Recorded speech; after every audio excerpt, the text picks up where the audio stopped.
Welcome to post-COVID local SEO. I'm kind of not a fan of the Zoom thing. It's weird being up here in the corner like this, right? So, see what we can do about this.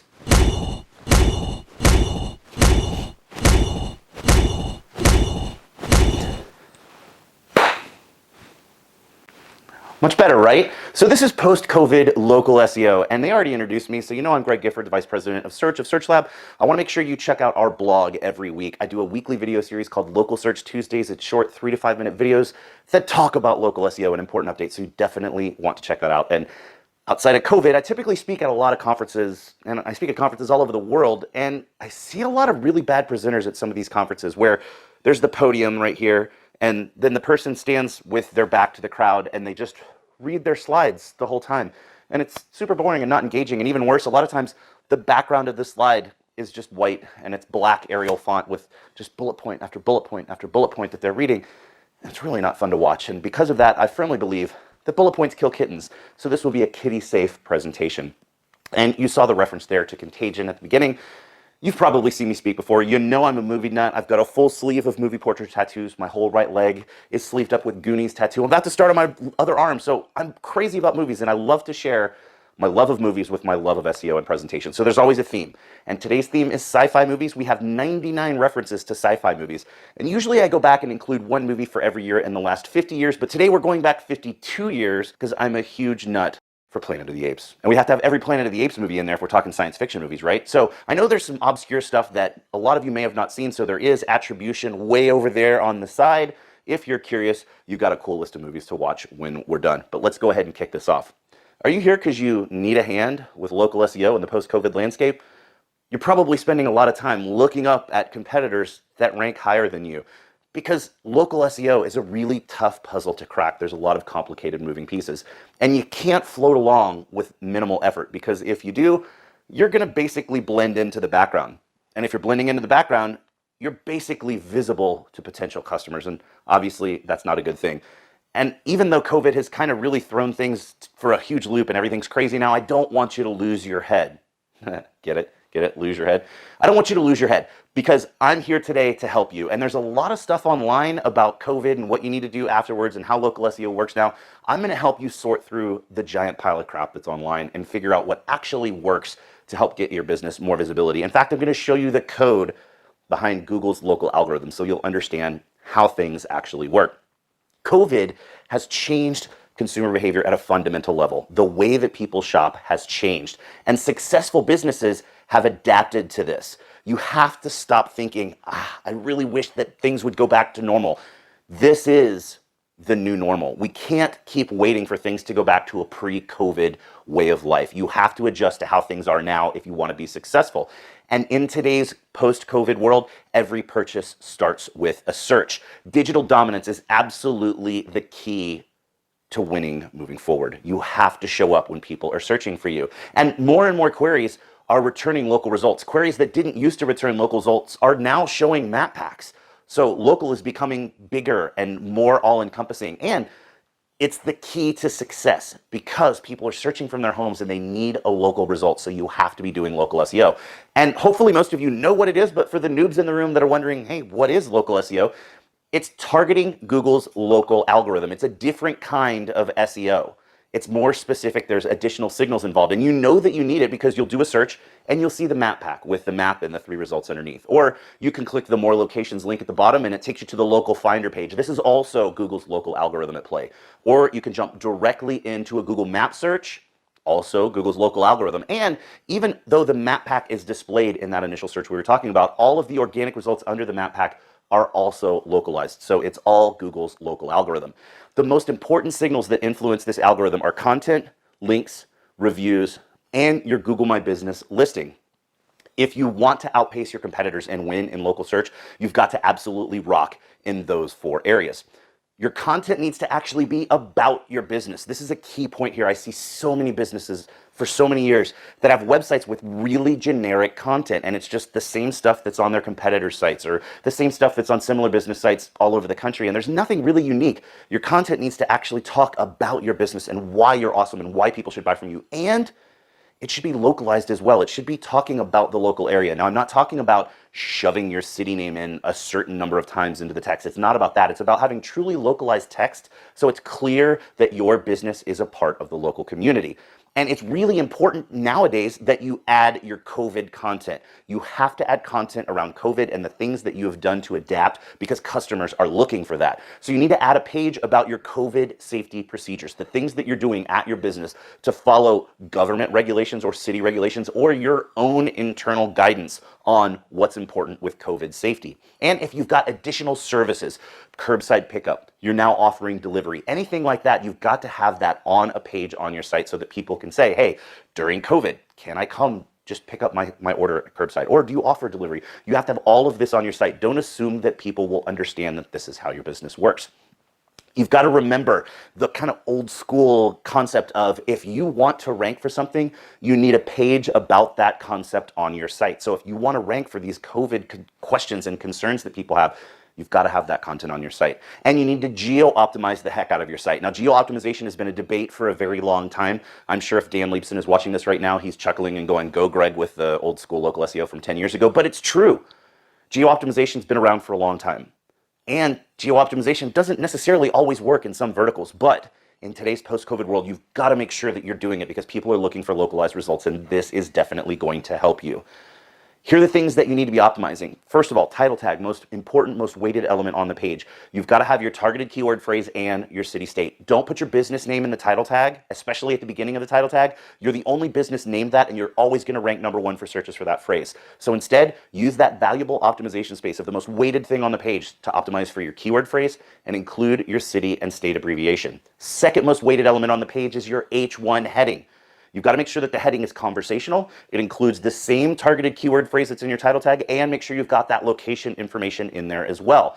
Obviously, you need the same stuff in the page content, but if you've written content that's truly about your business and truly about what you do and how you're unique, and make sure it's localized, like I said just a minute ago, you probably won't have to worry about too much here, but you do want to make sure that same targeted keyword phrase and variations of that phrase are used throughout your content on the page, and you've got that city and state abbreviation in there as well. All of the website platforms out there allow you to customize your URL for each page on your site. This is really key. A lot of people don't necessarily make too many changes here, and this can be really powerful if the URL is friendlier for human eyes.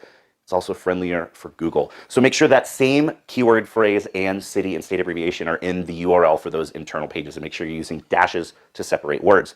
Image alt text is another area of optimization that's most often overlooked. A lot of people don't pay attention to alt text, but now it's becoming a little bit more of a popular thing to do because of accessibility. If someone's using a screen reader because they're blind, that alt text is what's read out. So it's really important to have that there for ADA compliance, but it's also an important element that a lot of people overlook that's included in the algorithm. So make sure those image alt text areas are all filled out. Make sure that it's descriptive of the image and that it includes your targeted keyword phrase and your location information. And then your meta description. Obviously, the meta description doesn't play in the ranking algorithm, but since it populates those couple of gray sentences underneath your link when you show up in Google, it's like AdWords copy. So you want to write something compelling, and including that keyword phrase and location information will help you get more click-throughs to your website. You absolutely need a blog in today's world. Forget all the stuff out there that says that it's optional. You have to have a blog to compete in today's world because there's a difference between the kind of content that goes on your website and the kind of content that goes on your blog. And blog content generally helps a lot with link building, and it's also stuff that lets you target longer tail keyword phrases. So it's really important to have both. And your blog should not be all about you and how awesome you are and why people should buy from you, because that's frankly boring. Nobody's going to pay attention if your blog is just a brag fest about what you do and what you sell. So make it a local destination. Make it a place that people in the community can go to see useful, helpful, relevant information about the local area. It doesn't have to all be related to your business. In fact, for the clients that we work with, half of the blog posts that we push out are locally focused. And they may kind of ancillary tie into the business a little bit, but most of the time, it almost has nothing to do with the business, and it's just about the local area. And it's the old school marketing tactic of throwing out a wider net and attracting more people and getting that brand recognition because you're putting things on your site that will show up to more people. If you need more ideas for localized blog posts, I wrote a search engine land post several years ago. So bit.ly/local-content-ideas. That will take you to my search engine land post that will give you some stuff that you can use to piggyback off of to come up with other ideas of things that you can write for localized blog content that will help your business show up better. And please stop in the content. I absolutely hate this when you see a website and it says, we also serve these cities, and then you just list out like 15 cities separated by commas. That's not going to help you rank in those cities. And remember, your content needs to be conversational. It needs to sound like something you would say face to face that somebody just walked in the front door. And if I just walked in your front door, I'm already at your business. You don't need to tell me that you also serve people in 15 other cities. So stop with that stuff. If you want to rank in other cities, there's ways to do it.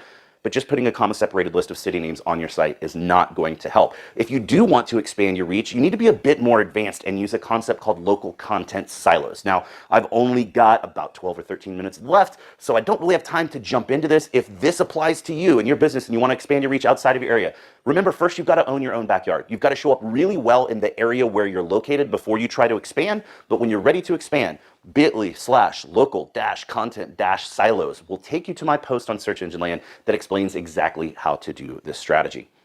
You've also got to worry a lot about inbound links. We all know they're the most weighted element in Google's algorithm, and they're the most weighted element in Google's local algorithm as well. You've got to ignore all the stuff that you hear at conferences when you go sit in on link building sessions, or you go watch webinars or read blog posts or watch videos about link building, because that's all traditional link building. Old school, generalized SEO, and it's crap that doesn't really apply to us because we're doing local SEO, and local links are different. They're weighted differently in the algorithm. With local SEO, we're typically on a much smaller scale. We don't have sites that have hundreds of thousands of links. A lot of times, most local businesses have fewer than 100 unique websites linking to them. So it's a much smaller scale than the things that you're going to see in all of these link building posts and link building guides and link building tutorials. Don't worry about the total number of links pointed to your site. Worry about the number of unique domains, because there's a lot of diminishing return. If you have one site that links to you, the difference between one link from that site and 100 links from that site isn't really that much. So worry more about getting a diverse number of linking domains that point to you as opposed to just upping your number of links. And you want to make sure that these links are coming from local websites, local businesses, because these local entity links are pure gold in Google's local algorithm's eyes. It's really a strong signal that you are a relevant local business. If you get involved with the local community, it is super easy to get these local links. And some businesses are already really involved and really philanthropic, so that makes it super easy for them to get links. But if you're a business that's not, maybe you're a smaller mom and pop, and you don't have that many employees, you don't have the ability to do it, if you can still find a way to get out in the local community and do some of that old school marketing, that old school brand building that you used to do back in the day, that's what makes it really easy for you to get these local links. And I'm going to run through a couple of ideas here. First of all, local sponsorships.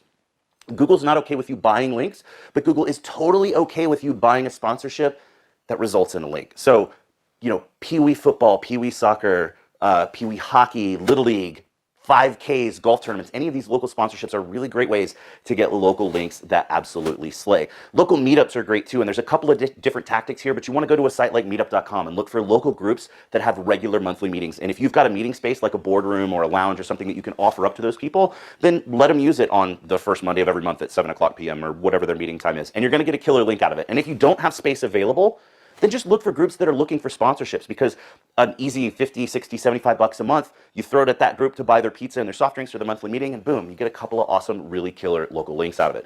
Local blogs are great too. Find a way to get all the local bloggers to write about you. Even if you're giving them a free product or service and they say, hey, I got a free widget for writing about this widget company, doesn't matter. You're still going to get a highly relevant, killer local link out of it. So go do it.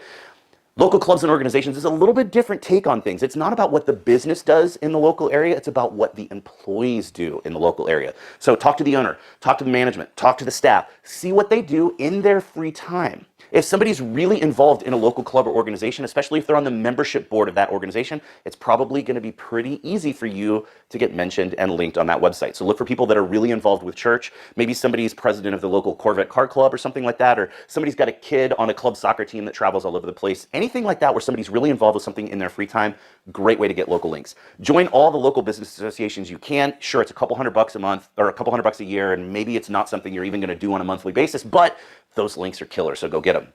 Neighborhood watch sites are one of our kind of secret sauce things that we stumbled across, because it turns out a lot of these neighborhood watches have somebody in the neighborhood that says, hey, I can do WordPress, let's have a WordPress site. And then they've got a WordPress site and they don't really have that much to put on it. So if you can offer them something valuable, especially if it's some sort of neighborhood exclusive deal, then You're going to get a killer local link that's relevant down to a neighborhood level. Now, we started doing this because it's great for SEO, but now we do it because it's crazy for referral traffic and conversions, because the people on these neighborhood sites are on there all the time to see what's going on and gossip about their neighbors. So if you have a decent special and you can share it with them, you're going to get a lot of referral traffic, and you get the killer local link as well. You can also use Google. So come up with your own list of things that match that business's focus in the community and that business's goals in the community, and just come up with your Google list like this and insert your city name. If you're in Dallas, it's Dallas churches, Dallas car clubs, etc. Or if you're in Denver, it's Denver school events, Denver school awards, things like that. Now, notice the ones up there top that say in URL. For those of you that are noobs and don't know, that's a search operator. So that's telling Google, if you're saying Dallas in URL sponsorships, that's saying it wants a Dallas-based entity, Dallas-based website, that in the URL, the page address for a page on the site, it has the word sponsorships, because that's likely going to list all of the sponsors or discuss the fact that they're open and looking for sponsors. So use your Google list and curate that list, and it can be really, really powerful for you. Ask the right questions when you onboard new clients as well. We have a really killer link building questionnaire that we send to all of our new clients that says, hey, tell us about what you do in the community and things that are going on. And it's really great. So bit.ly/questions-for-local-links. It's killer. Go download it, put your own logo on it, and use it for your clients. Don't point all your links to your home page. This is a big mistake that a lot of businesses make. If you want your internal pages to rank better, point a few inbound links at them. So your COVID page, get a link pointed at that page. It's going to help that content rank a whole lot better. And reviews are really important to humans, obviously, but they're also a big weighted ranking factor in Google's local algorithm. So you need to make it easy for customers to leave reviews, and you need to ask every single customer. There's a video that I've done. You can see it right here. bit.ly/review-process. Go watch it. It walks you through that whole thing. And keywords and customer reviews. If a customer writes a review and leaves one of your important keywords in that review, it helps you rank better in searches for those keywords. But unfortunately, you can't tell customers what to write. It's against terms of service and kind of skirts the edges of being illegal with FTC law. But you can use a Jedi mind trick and share suggestions about how to write a helpful review. So watch this video here at bit.ly/keywords-in-reviews. It will walk you through the things that you need to do. And like, here's an example. You're not sure what to write. The best reviews offer specific details and helpful tips. So if this was a car dealer, you would say, hey, did you buy a new car or a used car? Boom. They're going to put right there, I bought this new F-150, or I came in and bought a used car from this dealership, and now you've got that keyword in the review without directly telling them what to write. It's really powerful. And you want to make sure that you answer every single review. Again, video here for my video series, bit.ly/respond-to-reviews. And you got to watch this one if nothing else, because you can see right here in my little face, I do the old school cartoon thing where I go, roof, and the whistle goes off and smoke comes out of my ear. It's super funny. You got to watch it. Remember, when you're responding to negative reviews, that those responses are not for the person that wrote the review. It's for every potential customer in the future who reads that bad review and wants to see how you handled the situation. That's really important. You want to make sure that you're really paying a lot of attention to your Google My Business listing, because it's the key to local SEO success. It's the new homepage for your business. People don't have to go to your website to get your phone number or your address or see pictures or read testimonials or even see frequent questions. They can do all of that on Google My Business. It's the first impression that you're going to make with new potential customers. So you want to make sure that you fill out everything that you can fill out in your Google My Business listing. Make sure you're choosing the right categories. This is really key for how you're showing up in particular searches. And be strategic with what you choose, because the primary category, the first one listed, carries more ranking weight than the others. So go watch this video right here, bit.ly/GMB-primary-category. It's absolutely really powerful, so make sure you pay attention. And you want to add UTM tracking to your website link, because analytics attribution is broken, and a lot of traffic that comes in off of mobile searches will be attributed as direct. So if you add this code here, it's going to force all of that traffic that comes to Google My Business to show up as organic, so that you're getting correct attribution and taking credit for all the work that you're doing. And you want to make sure that you're listing a local phone number. It's a big signal to Google's local algorithm. But it's okay now to use a tracking number. They've changed the rules. In fact, it's best practice, because again, you want attribution for that, and you want to take credit for the increase in organic phone calls that you're driving through your work. So use a tracking number. You put that tracking number in the primary slot, and then put your local number in an alternate slot, so you still have that consistency with all your citations, which is a key factor in the foundational signals of local SEO. You want to make sure your correct hours are listed, especially now during COVID. In fact, if you're a retail location, you're going to see that COVID warning that says these hours may not be correct. So you can use the special hours, where typically you're going to go fill out your holiday hours and say you're open at different hours than what's hard-coded as your actual hours. If you use that special hours section as a retail location, it gets rid of that COVID hours warning, because now Google knows, hey, you're actually entering your hours. Even if it matches your normal hours, use the special hours to get rid of that COVID warning. And there's a new additional hours feature. Fill out any of those that apply. So if you offer delivery or pickup or any of these, it's like this. Now when you click the hours, it'll drop down and say, here's your delivery hours, here's your pickup hours. You could do this for brunch, you could do this for drive-through. All of those factors right there, all of those are elements that you can fill out additional hours for. Definitely use those, especially during COVID, if something is different with your business. You should be using Google Posts every week. And a lot of people are like, meh, I don't care, Google Posts, whatever. But Google Posts are free advertising on Google. Truly, it's free advertising. Why would you not advertise for free on Google? Posts stay live for 7 days unless you use a template that has a date range. The key to success, though, is not what's in your post. All the stuff that you read online talks about all the characters you can fit, how big your image is, who cares. What's visible in that post thumbnail is the key to success. You've got to optimize it. Now, every time you include a CTA link, which you should, because we're all marketers, we're trying to drive conversions, it's going to remove a line of text from that thumbnail. So the What's New post will show you 3 lines of text. You can see it right here above me. 3 lines of text, and then that bottom thing is the CTA link. So you've got 3 full lines to optimize. It's awesome. If you use the event post, then you have a separate title, a separate date range, but then you have the CTA, so you only get 1 line or a couple of words to write something compelling to get people to click through.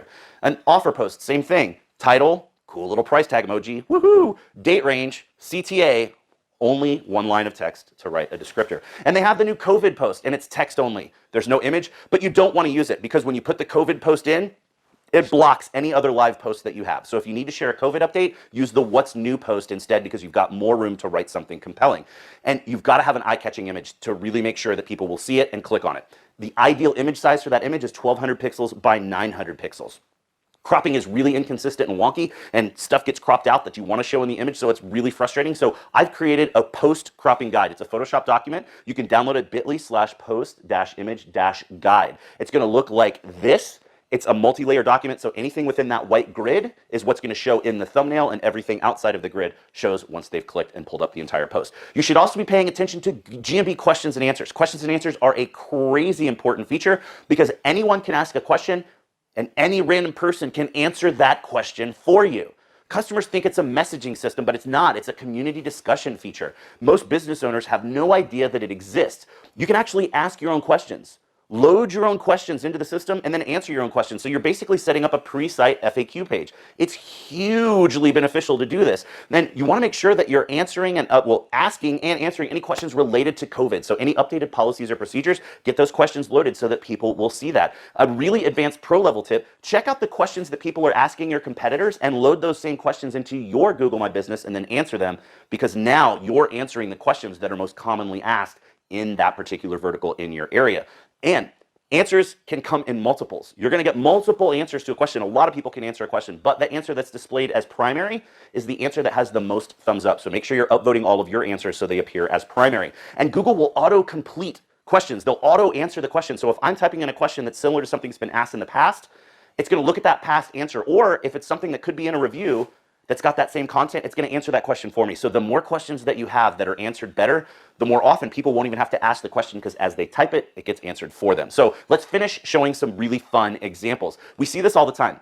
Even though the button that you click to ask a question is literally maybe an inch away on the screen from your phone number, people think it's messaging, so they'll ask for your phone number. And notice this is a lead. This was somebody asking a car dealer, what do I do? My engine's overheating. And look, no answer from the dealership. You've got to pay attention. Or we'll see stuff like, hey, your website sucks. And somebody says, yep, not a fan of it either. No, obviously you probably have a problem with your website. Or this one where you've got a question about the body shop and people say, look, don't go here. They lie to you and everybody else. It's a horrible experience. 1 thumbs up. Notice 6 more answers. The dealership answered. When the business answers, it says owner, and the dealership's answer is much better. But there's no thumbs up here. If they would just put a couple thumbs up, theirs would show as the primary answer. Or this one for a hotel in Boston. How are the room numbers ordered? And this guy says alphabetically. Haha. Look at his picture too. He's super smug. He's super happy about that. But you know what? It's not good for that hotel to have that answer there. So they should be answering that question and answer it better. Or this one's my favorite one of all times. It's for the London Eye, the big Ferris wheel on the Thames River. And this has since been changed because this guy thinks he's a comedian. But the question used to be, do you have to wear a helmet? And the answer was, you don't have to, but you can if you wish. I believe Viking helmets are a popular choice. And again, we all laugh. But it's probably not the best first impression for that business. So what you want to do is have it look like this. Awesome questions with awesome answers that come from the business owner. That's how you want to handle it. So I know that was a whole lot. Hopefully that didn't explode anyone's brain. And for everyone that hasn't seen scanners, this is what happens next. His brain literally explodes. So the truth is out there about local SEO, and now I've given you the key to success for doing local SEO in a post-COVID world. Now you can break out of your shells and do even better marketing for the businesses that you're working with so that they can all live long and prosper. Thank you. That was post-COVID local SEO. There's my Twitter handle. You can follow me on Twitter. I like to live tweet conferences. There's my email address. If you have any questions, shoot me an email. And obviously, at the end of every presentation that I do, there's always a list of movies in order of release date, so you can check that out as well.